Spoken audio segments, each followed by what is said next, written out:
Welcome to the Universal Diner, where life's flavors blend into authentic conversation.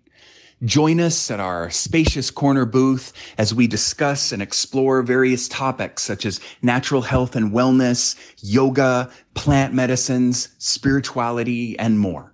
There's always room for you, there's always room for our special guests, and there's always room for insight, intuition, and epiphanies to arise.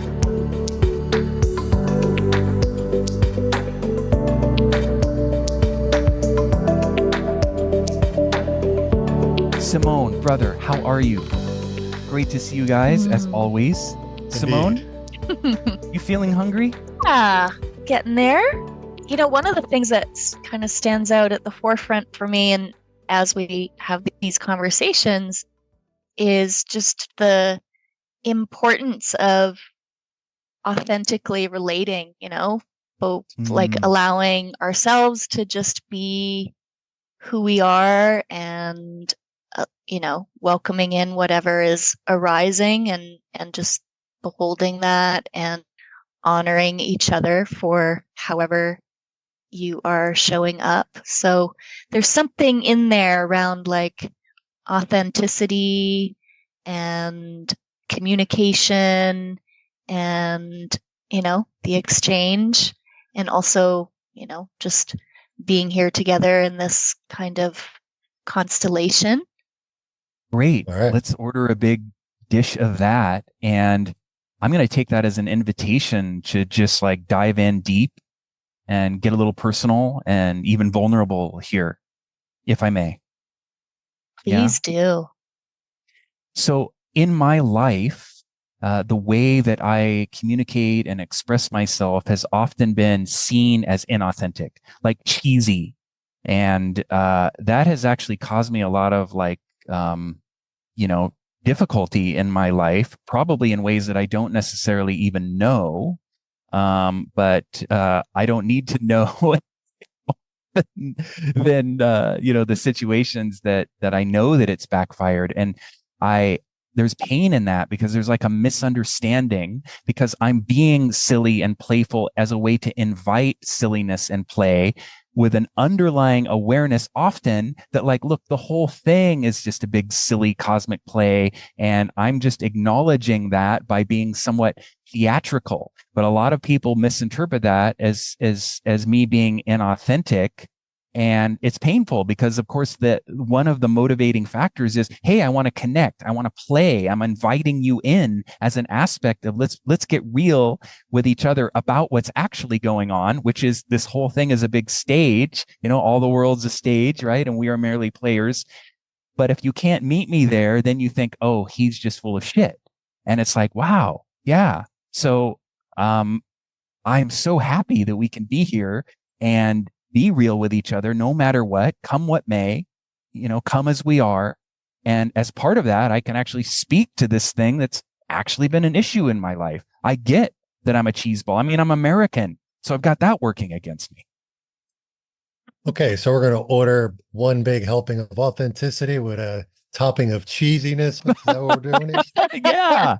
Extra cheesy authenticity. I like that. Yes. Having grown up in Switzerland, I'm always up for lots of cheese. Yeah. And of course, we have our own version of like the rosti, right? Isn't that what you call it in Switzerland, where it's basically what we would call hash browns. And then sometimes we order cheese on it.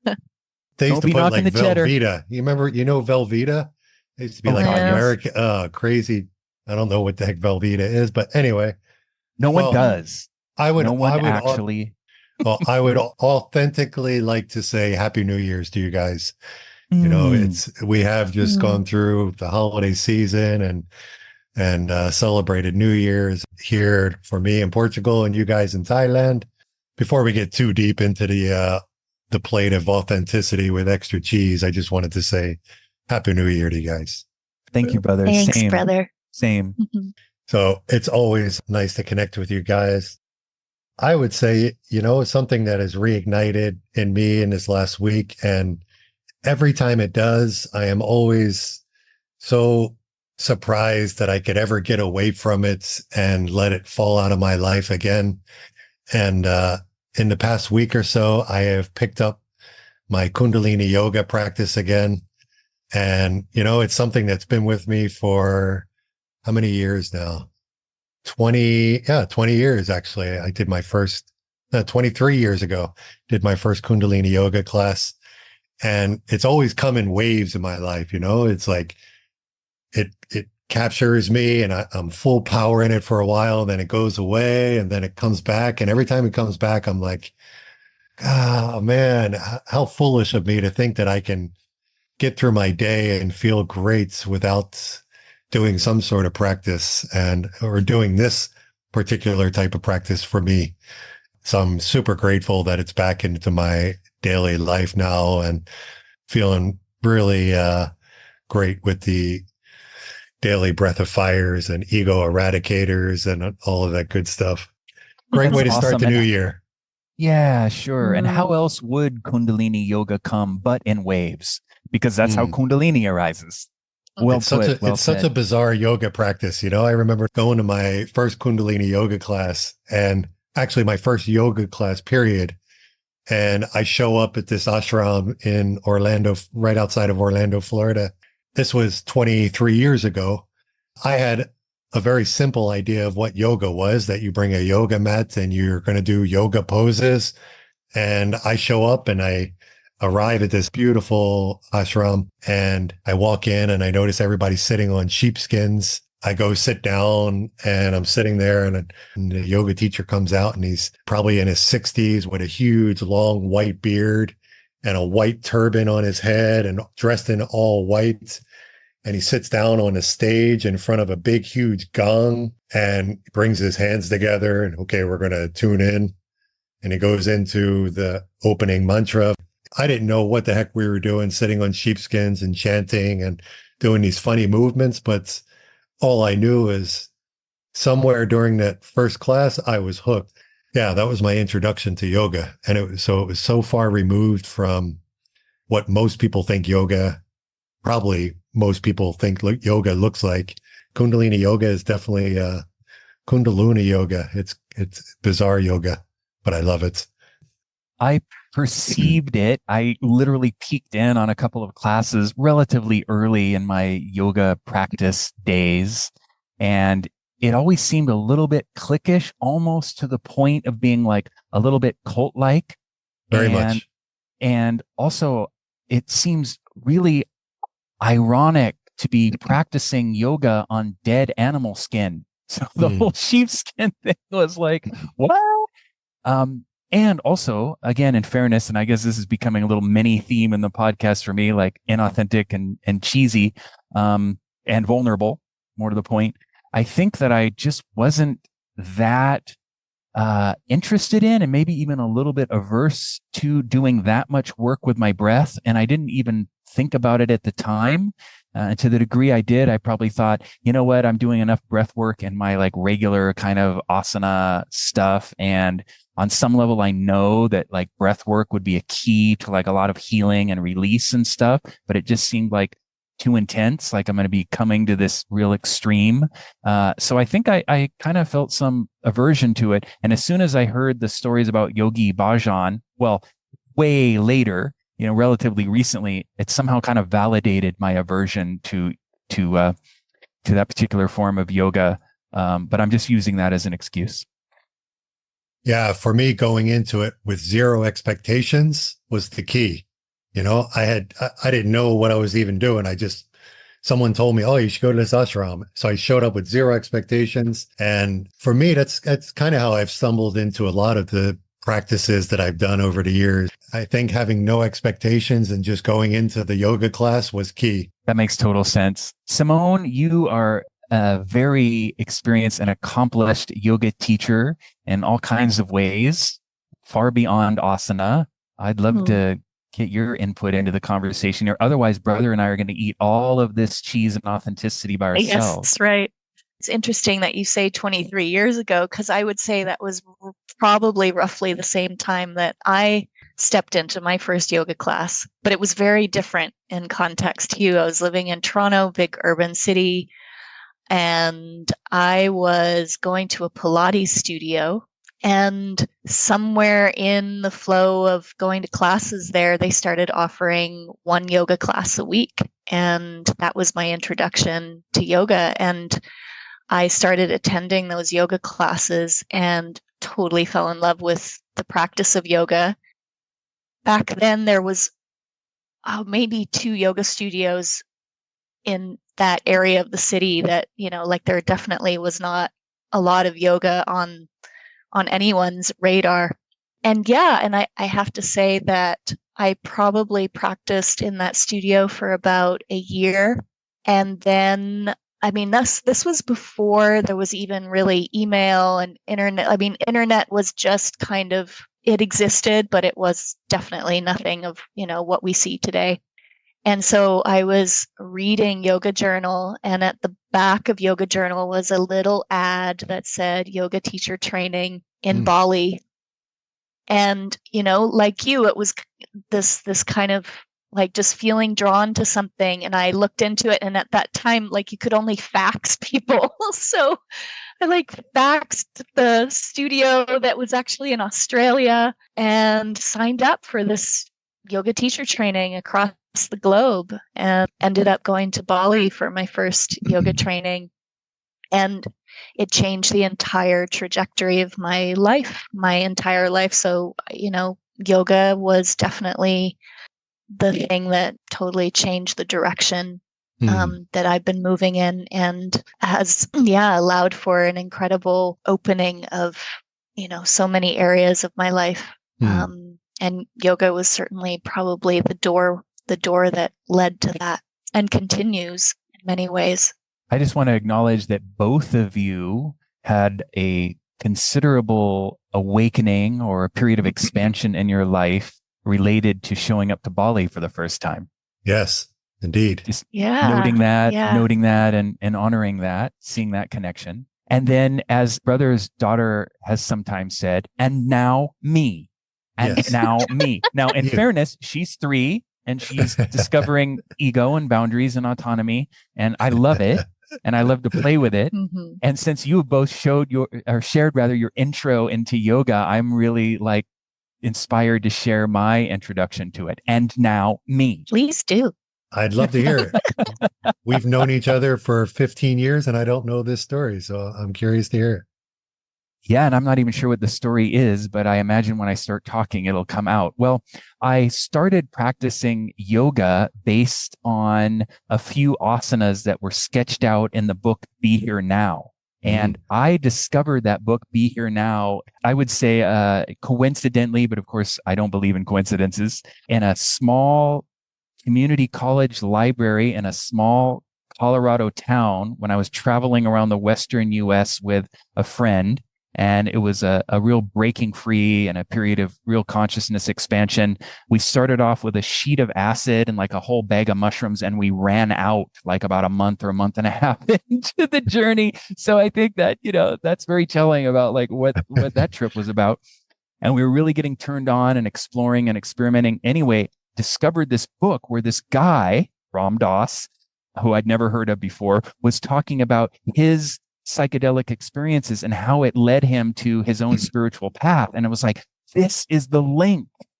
Wow. In this library, checked the front of the book.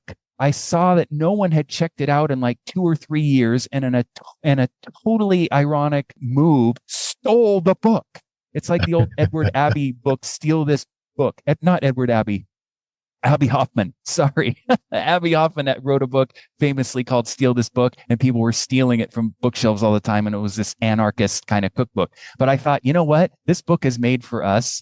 And I know it's insane to steal a spiritual book, but I'm supposed to have it. Anyway, more to the point, back to the point. So started practicing some of these asanas, and I met a couple of people who did a little bit of yoga and always kind of played with it a little. And I had done martial arts at some point, and it kind of fit with some of the stretching and blah, blah, blah. But I never really did anything serious with it, and very much off and on, until some friends of mine got involved with Bikram yoga. And to me, it just sounded insane and like really hardcore. And like the way it was being taught was like really aggressive and stuff, but they were so transformed by it. I couldn't deny that. And that's actually what got me into doing relatively strong yoga and to actually experience the practice, in kind of a full on disciplined way. Had a whole relationship with Bikram yoga and, never fully bought into it in fairness to myself. And of course, what came out about Bikram is absolutely horrible, and I would not want to have anything to do with it. But that's, again, in the interest of being vulnerable, that's my life story. That's how it happened. Follow the teachings, not the teacher. Oh, yes. Trust the art, not the artist. Oh, my goodness. Indeed. That adage has been presented so many times to me in my life in so many ways. I'd like to think I learned, but it's still happening. Yeah, sure. Well, so here we are 23 years later. All of us have had our intro into the yoga scene. I'm curious. I shared a little bit about how Kundalini seems to come and go for me, and along the way, teach it and share it with others, and have had this relationship of just kind of in and out of it, but it's always with me. I'm curious how it's been with you over the last 23 years. Yeah, I really like the kind of the metaphor that Troy that you spoke about it being in waves. I really experience the flow of yoga, and when I say yoga, I probably mean more the asana practice itself, because yoga is, there's so many other facets to yoga, but it has been kind of a steady undercurrent to my life, but it has ebbed and flowed in terms of how it presents itself in my life. And I go through phases where I'm teaching and then I'm not teaching so much, and then I've also noticed, and with the practice as well, like where I'm practicing vigorously and then I'm not practicing, but there's always some form of practice. And as I mentioned, there are these different facets to yoga. So, whether it's a quiet kind of just,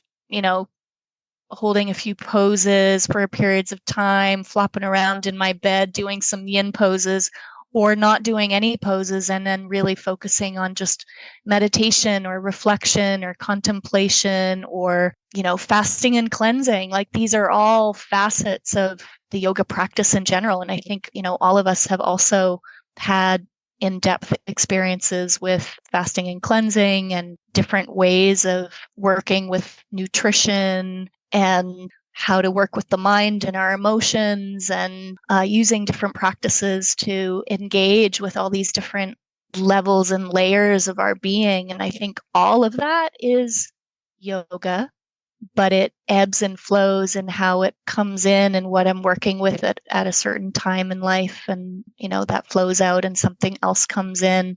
So that's been my experience. And I think one other thing to mention about it is, I've noticed over the years, entering into the physical practice of yoga, it being quite strong and dynamic. And then over the years, it starts to become subtler and quieter and less dynamic and more internalized.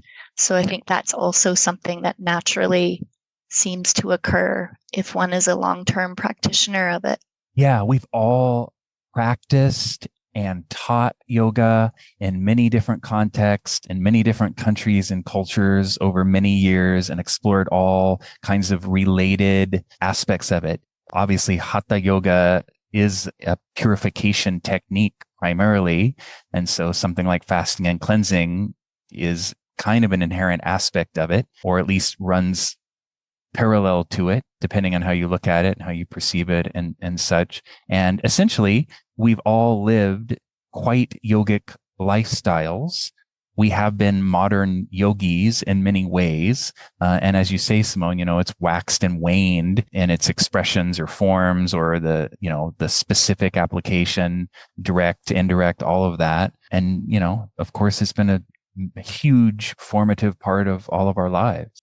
Yeah. And to speak to what you were sharing, Simone, around it becoming more subtle over the years and as we get older, I can also say for me that although that is how yoga can evolve in our lives, I still really love a full power Kundalini yoga class. So yes and no. So I can definitely see this increasing ability to tune into more and more subtle aspects of the self.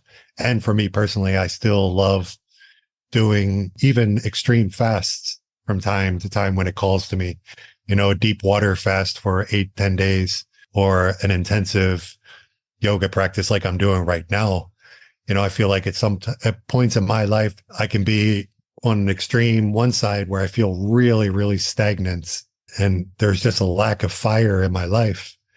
And then the Kundalini yoga, I can just ignite that fire so fast and feel re-energized and bring passion and fire back into my life. So yeah, I'm curious how you guys feel now about yoga as compared to when you started. Yeah, I mean, I totally hear you. And I think there is a place for, I'm not at all suggesting that one all of a sudden just doesn't do these more strong dynamic practices at all. And I think, one of the things that you're speaking to is actually the medicine of these practices is that we use them when there's a certain quality of energy. So you talked about, when things are a bit stagnant in life, then you need some fire, right? You use the practice itself to ignite that fire. And isn't that exactly what the practice, the wisdom behind the practice, and being a practitioner over a long period of time, you start to recognize, this is how I can use these practices to bring in whatever is deficient. And that's like right One there aspect. shows, you've gained wisdom from these practices. Yeah, we hear that. And just to add to that, I do think that the practice becomes subtler as we age, as we mature.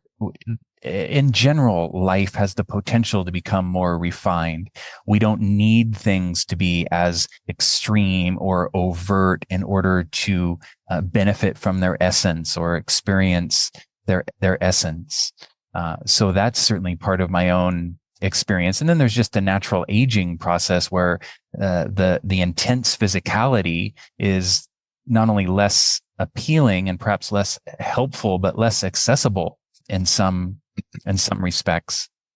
And also I have to acknowledge that it's harder for me in many ways to sustain the practice, including things like fasting and cleansing. I would always look forward to, a regular practice, or going to, say, a meditation retreat.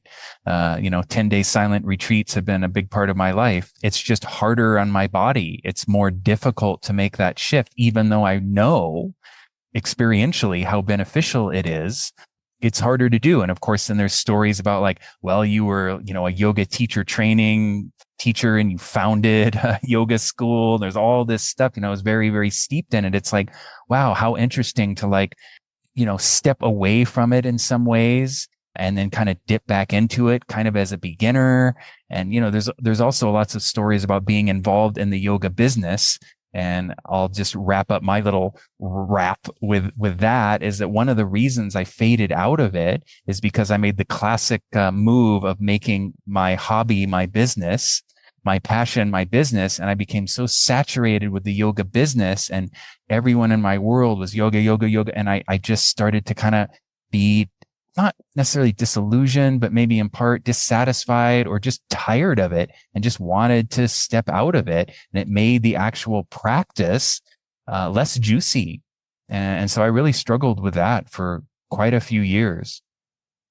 I have a question I'm curious about, brother. When you look at because you had a period of life where bodybuilding was a really big part of your life.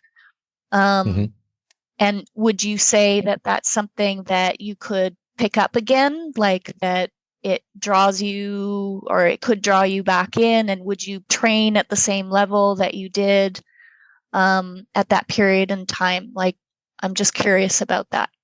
It could. I mean, I'm definitely open to that possibility. It hasn't called me in that way.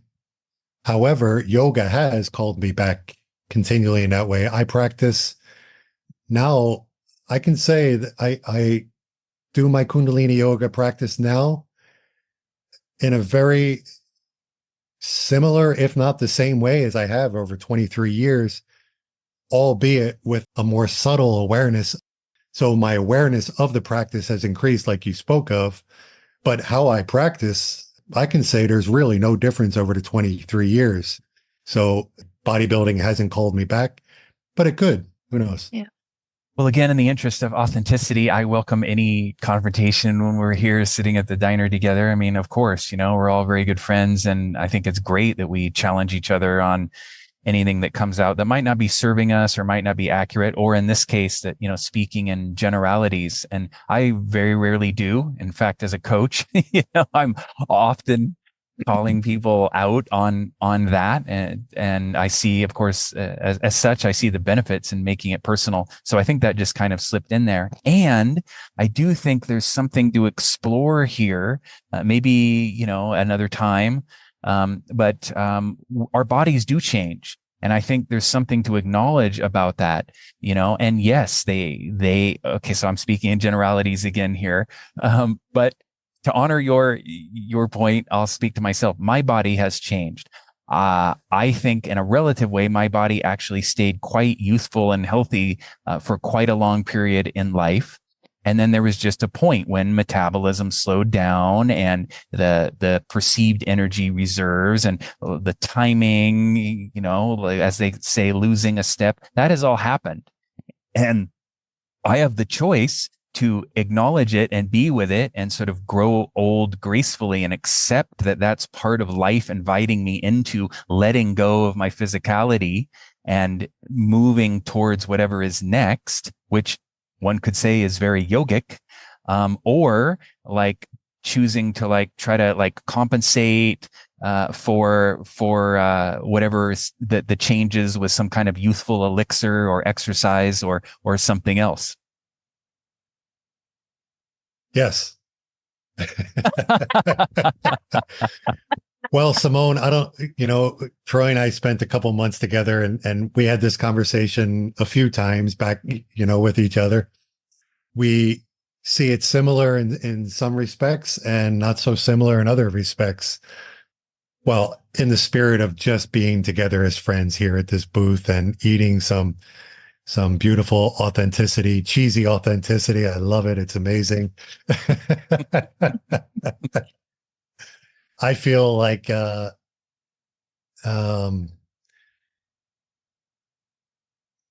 don't put as much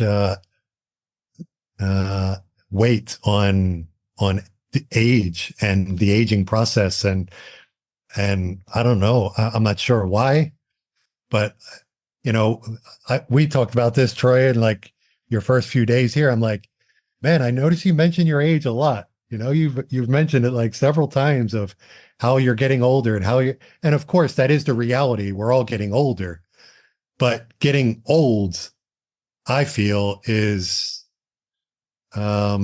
something that is really a part of the conditioning. And I don't know, I feel like vitality and youthfulness and yeah, we can go with the natural flow of things and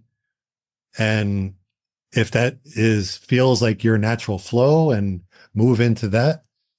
And I mean, is like I was sharing, is feeling stuck where my natural flow is, and then I'm just supposed to be in that stuckness? Or do I bring the medicine of yoga into my life and see okay, I'm feeling stuck, and let me bring in this medicine to bring more fire and vitality. Has nothing to do with my age. To me, it feels like I experience it more like a seasonal thing, and yeah, my body has changed. I don't have the body of a bodybuilder anymore. However, I can do things now that I wasn't able to do when I was a bodybuilder. Like when I first started doing yoga, I couldn't go past my knees reaching down with my hands, and now I'm much more flexible and open than I ever have been. So yeah, the body's changing. However, I don't feel like it's a deterioration process. It's just evolving, and yeah, it's so I don't know. I feel like to me, I want to be as vital as possible as long as I'm here, you know? And sure, acknowledge the aging process that, yeah, I have more wrinkles on my face and my skin might be looser. But I feel as far as working with the energy body and our vitality and, yeah, I don't know.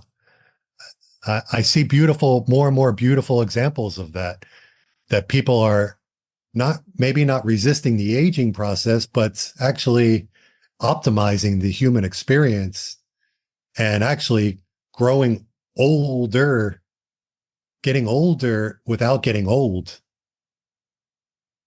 staying really youthful as they age. And I'm not sure that needs to be seen as resisting the flow of things per se. Yeah, I like how you've, clarified that a bit. And this again might be a subject, a much bigger subject for another time. But I think there is this important distinction between the reality is that we are always evolving and going through, we're not the same as we were when we were children. We're not the same as we were when we were teens, when we were young adults. And we're not going to be the same when we're elders, right? So the reality is that as the life experience is that we go through these different phases of life. And where we can get caught up is trying to perhaps fit the mold of, what a young person looks like or an old person or whatever, right? We can get caught in sort of the categories of that, whereas we are these dynamic, fluid life forces expressed as these human beings that have similarities to each other, but also very unique differences because we are unique individuals, right? So I think there's the universal truths, and then there's also the very relative and individual, life experiences that set us apart and, make us each unique. Yeah. Yeah. It brings me back to, I remember the first time I connected with the biology of belief do you remember the author of that? Bruce Lipton, The Biology of Belief. And it really opened my mind to challenging all beliefs that are held in the collective, about what's possible. And he speaks about that in the book, that every 7 years we are essentially a completely new being, that all of our cells completely renew themselves. He said every 7 years. But I've always liked to challenge beliefs. I've always liked to challenge. So this idea of what is universal and a part of the natural cycles of life, and what is conditioning? Why do we get old and get diseases the way we do? Is that because of that's universal truth and that's how life is? Or is that a part of the conditioning of the human experience? And I've always liked to challenge it as much as possible. All these commonly held beliefs, like why do we die in the first place? I think it was even that question was even posed possibly in that book, The Biology of Belief. Do we live, age, and die because that is universally what happens? Or is that even possible to transcend? I mean, this idea of why do we get old and die? Why does our body start? It could, if we compare it to nature, that looks like the regular cycle of life, of course. But the idea of human capacities and expanding human potential fascinates me. And all of the amazing feats that we're able to do as humans, that fascinates me. As it does me. And now me. I love it. And you're being sort of provocative, like against the Buddha, who basically said birth, old age, sickness, and death is the reality of life. I'm not suggesting he was absolutely right. I'm just saying that that has been the way of things. Maybe it doesn't need to be. And, not to be defensive, but like, like I have lived very youthfully in all kinds of ways and never thought about age in like conventional terms, and have had all this kind of youthful exuberance and vitality, et cetera, for like a lot of my life, to the point I sort of took it for granted. Not that I abused it necessarily, but I just thought like I'm not aging in the same way that others around me seem to be, my peers in age and such. And so I kind of thought, well, because I'm doing yoga and eating well and living this kind of way, that like it wasn't going to happen. And then like when I see you in Portugal with severe jet lag, not having had any sleep in 24 hours, it's like I do feel it, because I used to be able to do this and just like, okay, woo, where's the party? And so for me, it's like, oh, it's just another thing to surrender to, because a big part of life is letting go. And I love this topic of conversation, and I really think that it would be great to continue in another episode. We kind of have explored it, so it would almost be a part 2, but it's like not just the episode, but just the flow of conversation. And it does definitely tie into yoga practice over a lifetime. And maybe this is a good time to finish off the last couple of bites of the cheesy authenticity, and plan to meet again here next time. Yeah, I want to cycle back to, how you began, Troy, and just honor your, willingness to offer some vulnerability and in authenticity, and just feel like that's important to acknowledge. And thank you for bringing that forward from the beginning. Yeah, of course. All of these things, authenticity and honesty and everything, they're all aspects of personal integrity. And if you don't have that, what do you have? That's how I see it. And I've done plenty of hiding and avoiding in my life, definitely. But as I age, if I may use that term, brother, I'm just becoming more and more revealed, in part because I want it to be of service to other people, in part because I see it as a balancing mechanism, or an effort to create more balance, because in my own lifetime, I see more and more inauthenticity, a lack of authenticity, all these avatars on social media and blah, blah, blah, some of them claiming to be authentic, even in their inauthenticity or lack of authenticity. I don't know if inauthenticity is actually a word. And so one of the things I feel like I can offer as a human being is to be like, you know what, let's be real. Let's just be with what is as best we can, and then from there, the possibility of growth or change or moving beyond established beliefs, etc., is much more available to us. If we're living in pretense, if we're creating stories and we're not willing to open up to the possibility that there's something else, then I think any kind of change or evolution or even just growth is much harder, if not impossible.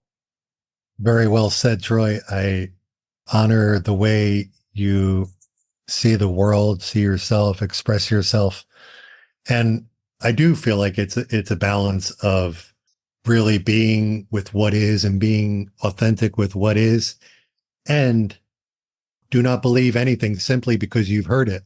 Do not believe in anything simply because it's spoken in rumor by many, because it's been handed down from teacher to elders. But after observation and analysis, when you find that anything agrees with reason and is conducive to the good and benefit of one and all, then accept it and live up to it. And I think that's a really beautiful expression for this idea of like holding what is and being really honest with ourselves and acknowledging what is, and at the same time challenging it, regardless of who said it throughout history and what has been commonly held as this is the way things are. And on that very high and wise note, we leave you. We bid you adieu. We thank you for listening with us, sharing with us. As always, we offer this in service. We connect with each other to explore and to share. See you next time.